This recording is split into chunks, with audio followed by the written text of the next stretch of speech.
You got the camera on? Yeah. Imagine if I didn't, we'd put it back in. G'day guys, I'm Grouse from Grouse Garage, and another month has rolled on by, which means it's update time for my C3 Restomod Corvette. Since the last update, there is a hell of a lot of stuff that has been removed from that Corvette right there. Transmission, engine, complete front end strip. Also during the month I've been off on a few little side quests restoring bits and pieces that I've removed from the car already, despite the fact that the car's still looking like that. So let's jump in and check out everything that's happened for the past month on my C3 Corvette Restomod.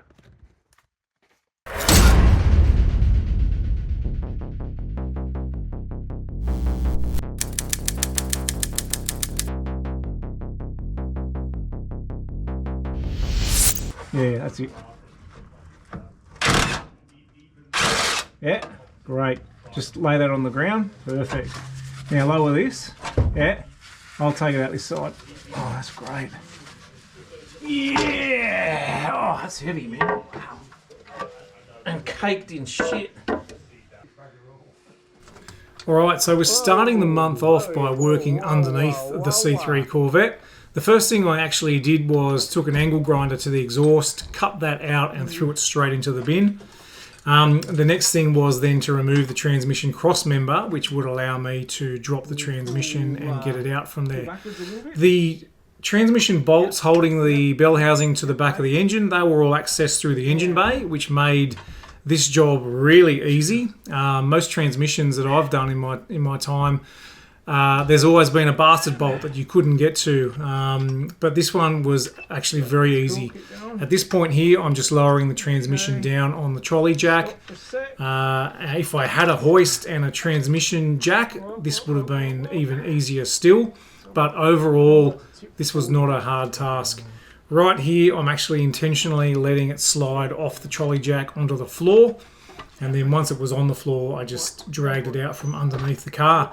Didn't even spill a drop of transmission fluid, which was a huge win. Okay, get the jack out of there, please. Yeah,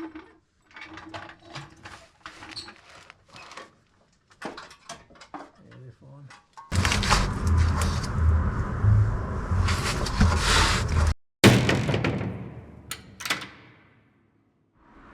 Alright, another weekend rolls by here in the Grouse Garage.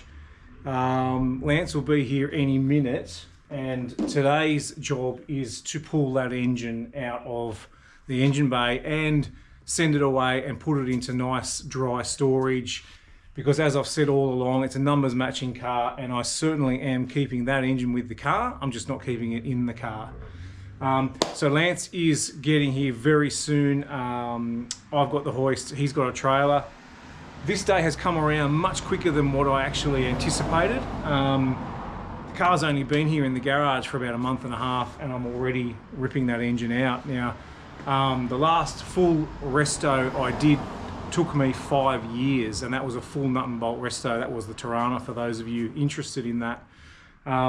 I don't want to spend 5 years restoring this one, no way in the world, but I am progressing it much quicker than what I anticipated. So engine is ready to pull. I've taken everything off it. It's literally unbolted, just sitting there ready to come straight out. Transmission's also already out, so I'm hoping it literally is just lift that up out into the trailer. Nothing really ever goes to plan. Something's going to happen, I'm sure of it, but for today, now, that's what we're doing. Get it out of there. Once it's out, and the reason I've been so eager to get that engine out is to start stripping the suspension and stripping all the paint off everything in that engine bay and the frame and everything else. In a way, I guess, to start that rebuild process. The other reason I was keen to get that out really quick is to fix those floors up, and I really didn't want to be cutting and welding anything with engine and especially transmission underneath that floor pan. So with all that gone, it's really getting stuck into some of the metalwork prep, cutting out, welding, dressing those welds. And like I said in the previous video, I still don't know which way I'm going to go with those floors. So I've got to decide, bite the bullet and spend $2 on floor pans, or try and patch it myself. So a bit of fun work coming up on the channel. Right now, let's get this engine out. Whoa. That's right. Not moving. dragging on the ground.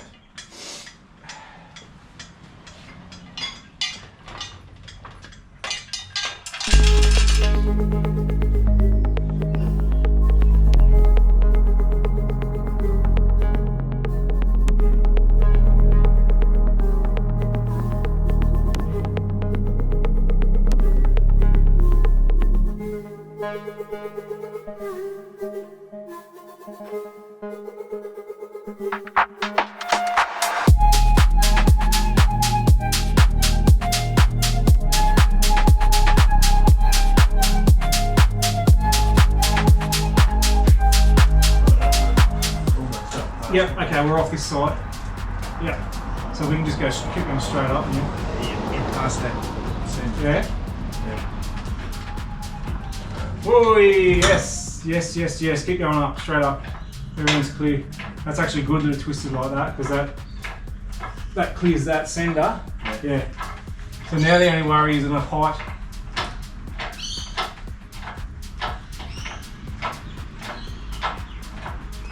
Up and away, out she comes. Got you back here.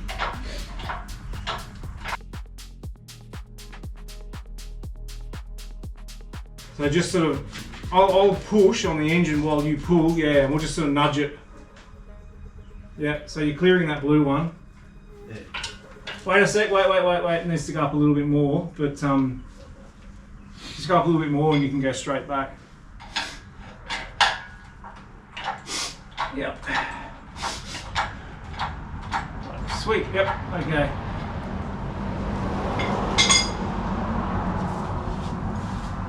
Okay, I'll come around that side and hold it. Just wait a sec. You'll probably swing. Just hold this, yeah, just steady that while I come around. Right. Look how dirty she is.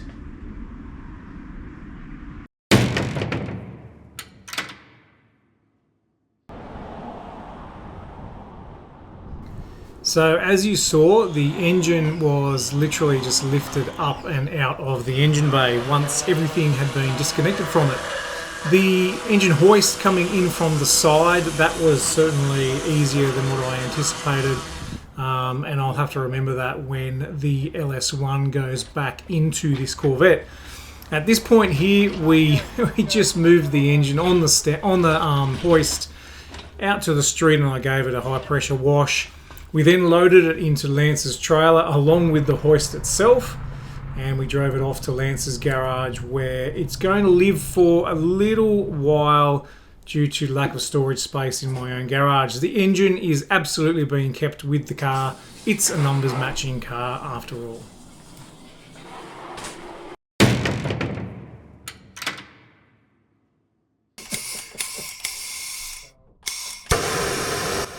Next up, it's suspension removal. Using a little bit of heat and a few swift hammer blows, we're releasing some of these suspension components, but as you're going to see in a moment, I do not recommend you try this at home.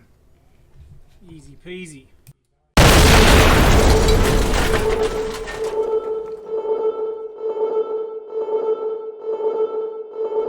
Alright, I'm going to apply some heat here and give it a few whacks with the hammer. Now what you're going to see here is the way I approached the removal of this suspension. Whilst it worked for me, I do not recommend you do it this way at all. And you're going to see in a moment how dangerous this can be. So roast me in the comments if you must, but I'm telling you, don't do it this way.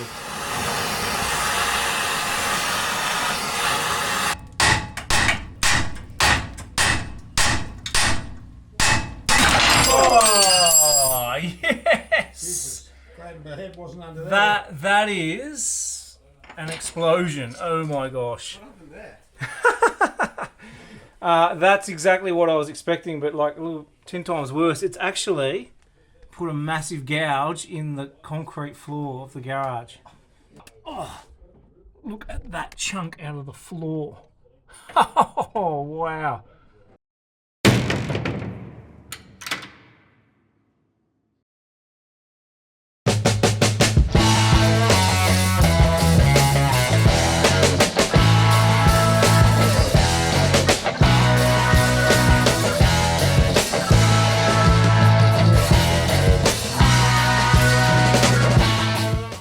So here we are late in the month now. We've taken the transmission out, we've taken the engine out.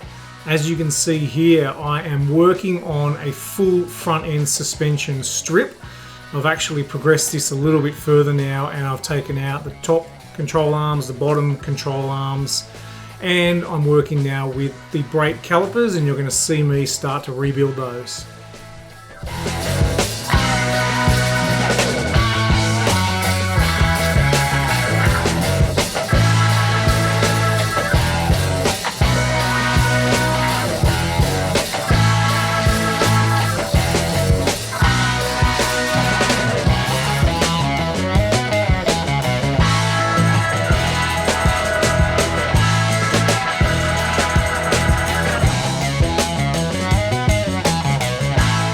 Calipers are on the workbench.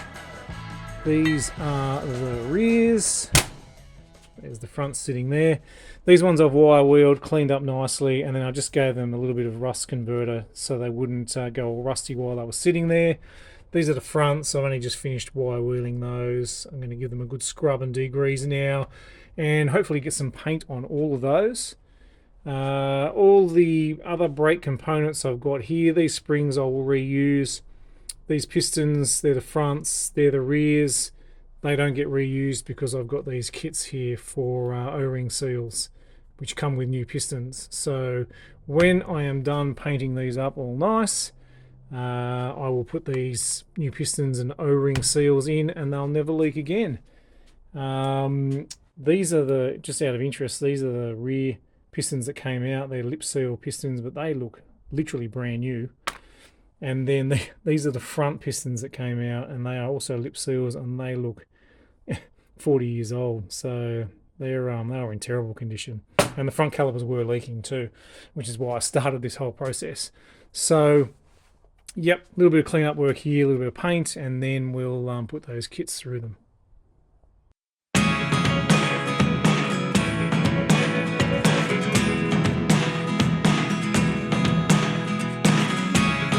Never really know what's going on. Look at me sometimes like all you want to do is run. Hear me out, hear me out. It's all the things you never show.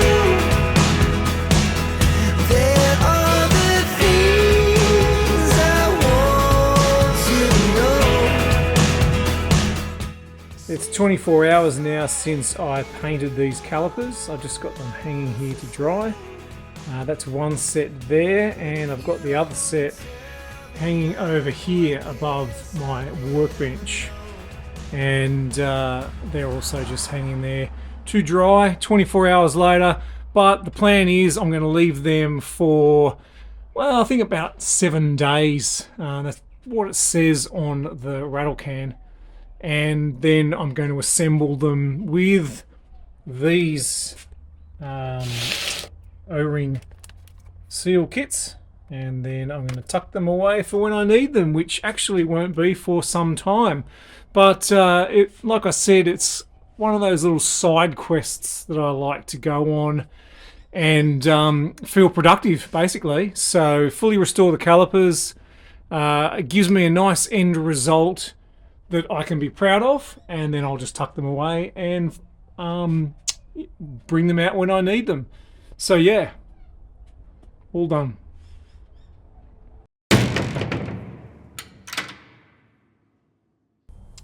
Alright guys, there it is. That's the past month's worth of work on the C3 Restomod Corvette. Thanks for tuning in and making it all the way to the end of this video. Thanks to all my subscribers and to everyone who watches my videos. I actually don't make any money or get any incentives or bonuses or anything from what I do on YouTube. It's purely for the passion that I have and to give all of you guys something interesting to watch, just like I like watching stuff on YouTube myself. Now, for the next month, the focus shifts to my Tirana right there, because next month is Tirana Fest up in the Hunter Valley in New South Wales. I think from memory there's about 500 Tiranas pre-registered to be on display for Tirana Fest. So that is what's coming up next month. There will still be heaps of progress on the C3 Corvette. There's always something happening here in Grouse Garage. It's what I love to do. So thanks again for watching. I'll see you next month.